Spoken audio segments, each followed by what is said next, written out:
నమస్కారం. Hunter vision news కి స్వాగతం. హెడ్లైన్ చూద్దాం. అయోధ్య రామాలయ ప్రారంభ వేడుకకు కేసీఆర్ కు ఆహ్వానం.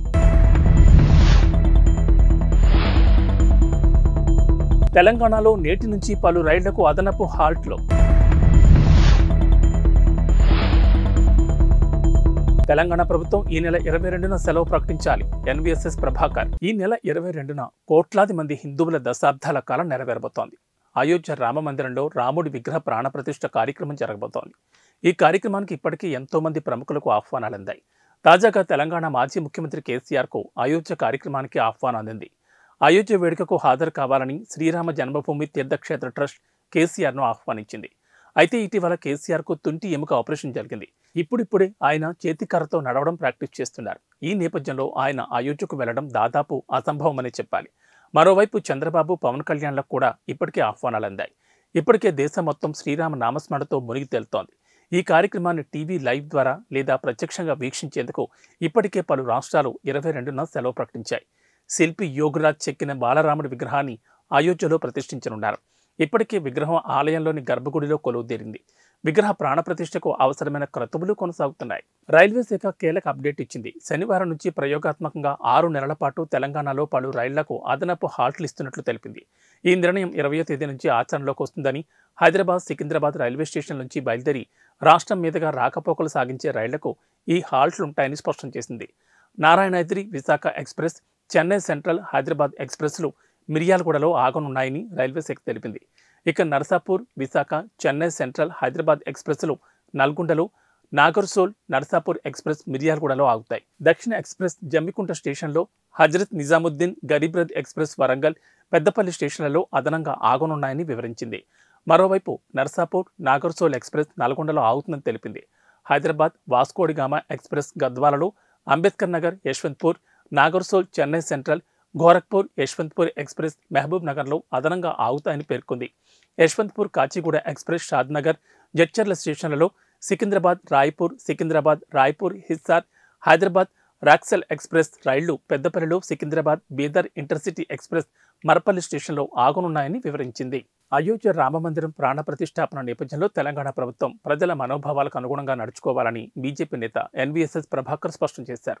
జనవరి 22న రామమందిరం ప్రారంభోత్సవం సందర్భంగా కేంద్ర ప్రభుత్వం సగం రోజు సెలవు ప్రకటించిందని, తెలంగాణ ప్రభుత్వం కూడా సెలవు ప్రకటించాలని ఎన్వీఎస్ఎస్ ప్రభాకర్ డిమాండ్ చేశారు.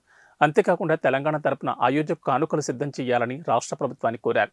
అయోధ్య అంశాన్ని రాజకీయం చేయడం మానుకోవాలని ఇతర పార్టీలకు హితవు పలికారు. భారత జాతికి విపక్షాలు క్షమాపణ చెప్పాలని అన్నారు. హైదరాబాద్ పబ్బులు మరోసారి వార్తల్లోకి ఎక్కాయి. భారీ ధ్వనులతో ఇబ్బందికర వాతావరణాన్ని సృష్టిస్తున్నాయంటూ హైదరాబాద్లోని పలు పబ్బులపై ఫిర్యాదులందాయి. ఈ నేపథ్యంలో పోలీసులు జూబ్లీహిల్స్లోని 6 పబ్లలో తనిఖీలు చేసి కేసులు నమోదు చేశారు. Club rogue, port pub, hello cocktail, fat Fijian, 040 పబ్లతో పాటు మరో పబ్ కూడా నిబంధనలు అతిక్రమిస్తున్నట్లు గుర్తించారు. అర్ధరాత్రి దాటిన తర్వాత కూడా డీజే సౌండ్స్తో చుట్టుపక్కల వారికి ఇబ్బందులు కలిగిస్తున్నట్లు ఆరోపణలు వచ్చాయి. కాగా కేసులు నమోదైన 6 పబ్లు మరోసారి నిబంధనలు ఉల్లంఘిస్తే కఠిన చర్యలు తప్పవని పోలీసులు స్పష్టం చేశారు. Telangana CM Revanth Reddy, MIM MLA Akbaruddin Owaisi ఇరువురు లండన్లో భేటీ కావడం రాజకీయ వర్గాల్లో హాట్ టాపిక్గా మారింది. దావోస్ పర్యటన ముగిసిన అనంతరం సీఎం రేవంత్ బృందం లండన్ నగరంలో పర్యటించింది. హలో లండన్ కార్యక్రమంలో పాల్గొన్నారు. అయితే ఈ కార్యక్రమంలో ఎంఐఎం ఎమ్మెల్యే అక్బరుద్దీన్ పాల్గొనడం ఇప్పుడు హాట్ టాపిక్గా మారింది. రేవంత్ రెడ్డితో అక్బరుద్దీన్ భేటీ కావడం రాజకీయ వర్గాల్లో చర్చనీయాంశమైంది. లండన్ పర్యటనకు అక్బరుద్దీన్కు అధికారికంగా ఆహ్వానం అందినట్లుగా తెలుస్తోంది. రాజకీయంగా ఎంఐఎం పార్టీని దగ్గర చేసుకోవాలని కాంగ్రెస్ పార్టీ భావిస్తోందని రాజకీయ వర్గాలు విశ్లేషిస్తున్నాయి. అందులో భాగంగానే కాంగ్రెస్ అధికారంలోకి వచ్చిన వెంటనే అక్బరుద్దీన్ను ప్రొటెం స్పీకర్గా ఎన్నుకుందని చెబుతున్నారు. లండన్ పర్యటనలో రేవంత్, అక్బరుద్దీన్ భేటీ కావడం చూస్తుంటే ఈ 2 పార్టీల మధ్య ఏం జరగబోతోందనే చర్చ మొదలైంది. మూసీ నది ప్రక్షాళన పేరిట కాంగ్రెస్, ఎంఐఎం మధ్య స్నేహం కుదరబోతోందని, పార్లమెంట్ ఎన్నికల నేపథ్యంలో ఎంఐఎంను కలుపుకునేందుకు రేవంత్ రెడ్డి ప్రయత్నిస్తున్నారని విశ్లేషణలు వినిపిస్తున్నాయి. కాగా థేమ్స్ నది నిర్వహణపై అధికారులు, నిపుణులతో సీఎం రేవంత్ రెడ్డి బృందం భేటీ అయింది. మూసీ సుందరీకరణ, పునరుద్ధరణ కోసం అధ్యయనం చేసేందుకు కీలక చర్చలు జరిపారు. మూసీ పరివాహక అభివృద్ధి లక్ష్యంగా చర్చలు జరిపారు. థేమ్స్ నది చరిత్ర, సుందరీకరణలో ఎదురైన సవాళ్ల గురించి సీఎం రేవంత్ అడిగి తెలుసుకున్నారు. హైదరాబాద్లోని ఇండియన్ ఇమ్యూనాలజికల్స్ లిమిటెడ్ సంస్థ తాజాగా హెపటైటిస్ ఏ వైరస్ నిరోధక టీకాను ఆవిష్కరించింది. దేశంలోని ప్రముఖ biopharmaceutical company national dairy development board అనుబంధ సంస్థ ఐఐఎల్ హెవిష్యూర్ పేరిట ఈ టీకాను తయారు చేసింది. శుక్రవారం నగరంలోని హయత్ ప్లేస్ హోటల్లో జరిగిన ఓ కార్యక్రమంలో ఈ టీకాను లాంచ్ చేశారు. ప్రజారోగ్యంలో ఇదొక చారిత్రాత్మక ఘట్టంగా సంస్థ అభివర్ణించింది. హెపటైటిస్ ఏ నిర్మూలనకు భారత్ చేస్తున్న పోరాటంలో హవిష్యూర్ ఓ కీలక ముందడుగని IIL MD doctor K Anand Kumar తెలిపారు. పూర్తి స్వదేశీ పరిజ్ఞానంతో రూపొందించిన టీకా ఇదేనని చెప్పారు. తమ శాస్త్రవేత్తలు, పరిశోధకుల బృందం అంకిత భావంతో జరిపిన విస్తృత పరిశోధన, అధ్యయనాల ఫలితమే ఈ కొత్త తరం టీకా అని చెప్పుకొచ్చారు. కలుషిత ఆహారం, తాగునీరు కారణంగా హెపటైటిస్ సోకుతోందని, ఇది తీవ్రమైన అంటువ్యాధని పరిశోధకులు తెలిపారు. నోరు మలమార్గం ద్వారా సోకుతుందని వివరించారు. హెపటైటిస్ వ్యాధి కాలేయానికి సోకకుండా ఈ టీకా నివారిస్తుందని వివరించారు. అయోధ్య రామమందిర ప్రసాదం పేరుతో తమ ప్లాట్ఫామ్లో స్వీట్లు విక్రయిస్తున్న సంస్థలపై ఈ-కామర్స్ దిగ్గజం అమెజాన్ చర్యలు తీసుకుంది. విక్రయదారుల సేల్స్ ఆప్షన్ను తొలగించింది. అమెజాన్లో కొందరు వ్యాపారులు శ్రీరామ్ మందిర్ అయోధ్య ప్రసాదం పేరుతో స్వీట్లు విక్రయిస్తూ వినియోగదారులను మోసం చేస్తున్న విషయం తన దృష్టికి రావడంతో వినియోగదారుల హక్కుల పరిరక్షణ సంస్థ సెంట్రల్ కన్జ్యూమర్ ప్రొటెక్షన్ అథారిటీ అమెజాన్కు నోటీసులు పంపింది. వారం రోజుల్లో నోటీసులకు స్పందించాలని, లేదంటే వినియోగదారుల రక్షణ చట్టం 2019 కింద తీసుకోబోయే చర్యలకు సిద్ధంగా ఉండాలని హెచ్చరించింది. ఈ నోటీసులపై అమెజాన్ స్పందించింది. CCPA నుంచి నోటీసులు అందాయని, ఆయా సెల్లర్లపై తమ విధానాలకు అనుగుణంగా చర్యలు తీసుకుంటామని అమెజాన్ అధికార ప్రతినిధి తెలిపారు. సెల్లర్ల సేల్స్ ఆప్షన్ను తొలగించినట్లు చెప్పారు. అయోధ్య రామమందిర ప్రారంభోత్సవం నేపథ్యంలో కొందరు వ్యాపారులు దానిని సొమ్ము చేసుకోవాలని భావించి రఘుపతి ఘీ లడ్డు, అయోధ్య రామ్ మందిర ప్రసాదం, ఖోయా కోబీ లడ్డు, రామ్ మందిర్ అయోధ్య ప్రసాదం, స్వదేశీ ఆవు పేడ పేరుతో అమెజాన్లో విక్రయిస్తున్నారు. CCPA నుంచి నోటీసులు రావడంతో ఇప్పుడు వీటి సేల్స్ను అమెజాన్ నిలిపివేసింది. ప్రముఖ యువ హీరో విజయ్ దేవరకొండ తనపై వస్తున్న రూమర్లపై స్పందించారు. కొన్ని మీడియా సంస్థలు ఎప్పుడూ తన చుట్టూ తిరుగుతూ ఉంటాయని, తాను కనిపిస్తే చాలు పెళ్లి చేసేయాలని చూస్తున్నాయని వ్యంగ్యాన్ని ప్రదర్శించారు. ఇలాంటి రూమర్లు తనపై వస్తూనే ఉన్నాయని, ప్రతి 2 ఏళ్లకోసారి నాకు పెళ్లి చేయాలని కొన్ని మీడియా సంస్థలు భావిస్తున్నాయని ఎద్దేవా చేశారు. ఎప్పట్లాగానే ఇటీవల విజయ్ దేవరకొండ, రష్మికపై కొన్ని ఊహాగానాలు వచ్చాయి. వీటి గురించే విజయ్ దేవరకొండ ఈ విధంగా స్పందించినట్లు తెలుస్తోంది. రూమర్లలో పేర్కొన్నట్లుగా ఫిబ్రవరిలో తనకు నిశ్చితార్థం ఏమీ జరగడం లేదని, పెళ్లి కూడా జరగడం లేదని వివరణ ఇచ్చారు. TNGOలు గర్జించే సింహాలని, అవసరం వచ్చినప్పుడు ప్రభుత్వాలను మార్చే శక్తిగల సంఘమని జిల్లా అధ్యక్షులు దారం శ్రీనివాసరెడ్డి అన్నారు. కరీంనగర్ జిల్లా తిమ్మాపూర్ మండలం LND కాలనీలో గల వెంకటేశ్వర స్వామి ఆలయ ఆవరణలో TNGO ఆధ్వర్యంలో రూపొందించిన 2024 క్యాలెండర్ను LMD యూనిట్ అధ్యక్షులు పోలు కిషన్తో కలిసి ఆయన ఆవిష్కరించి నూతన కార్యవర్గాన్ని సన్మానించారు. ఈ సందర్భంగా ఉద్యోగులను ఉద్దేశించి ఆయన మాట్లాడారు.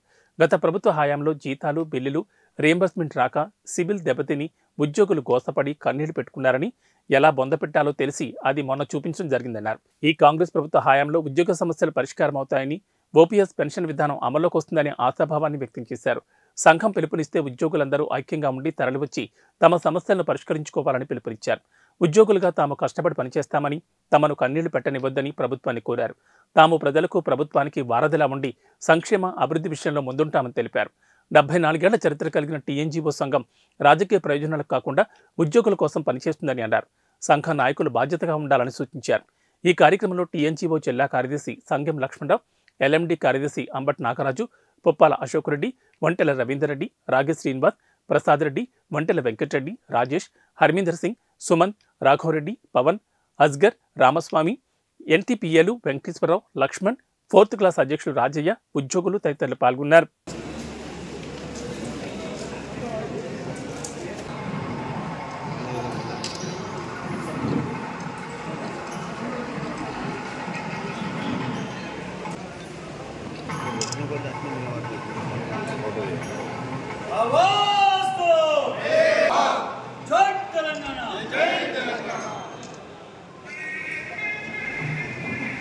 NGO సంఘం అంటే 74 ఏళ్ల చరిత్ర ఉంది.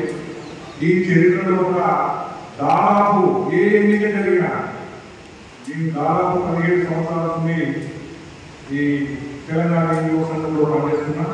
ఏ ఎన్నిక జరిగినా ఏకగ్రీవానికి మాత్రమే ఆస్కారం లభిస్తుంది.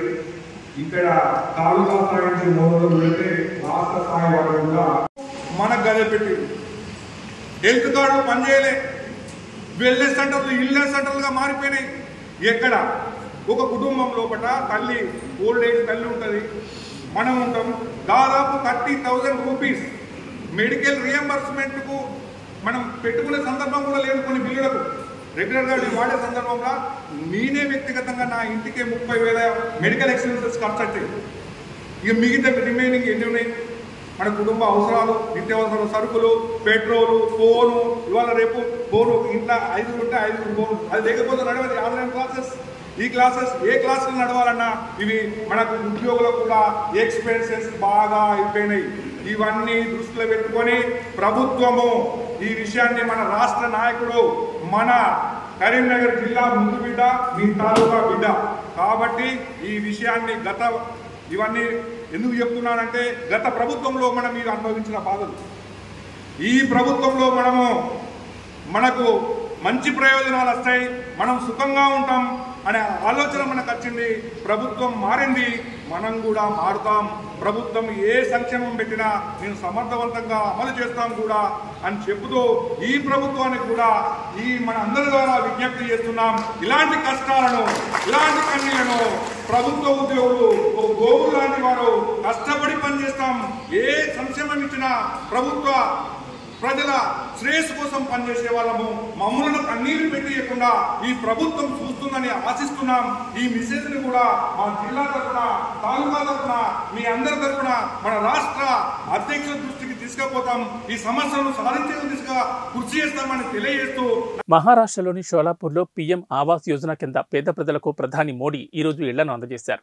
ఈ సందర్భంగా ఆయన ప్రసంగిస్తూ తీవ్ర భావోద్వేగానికి గురయ్యారు. తన బాల్యం నాటి రోజులను గుర్తు చేసుకుని కన్నీటి పర్యంతమయ్యారు. తన చిన్నతనంలో తనకు కూడా ఇలాంటి ఇంట్లో నివసించే అవకాశం వస్తే ఎలా ఉండేదో అనే ఆలోచన వస్తుందని చెప్పారు. పీఎం ఆవాస్ యోజన కింద నిర్మించిన అతిపెద్ద సొసైటీని ప్రారంభించామని, 2014లో తాను ఇచ్చిన హామీ నెరవేరడం సంతోషదాయకమని చెప్పారు. ఈ ఇళ్లను చూడగానే తనకు తన బాల్యం గుర్తొచ్చిందని అన్నారు.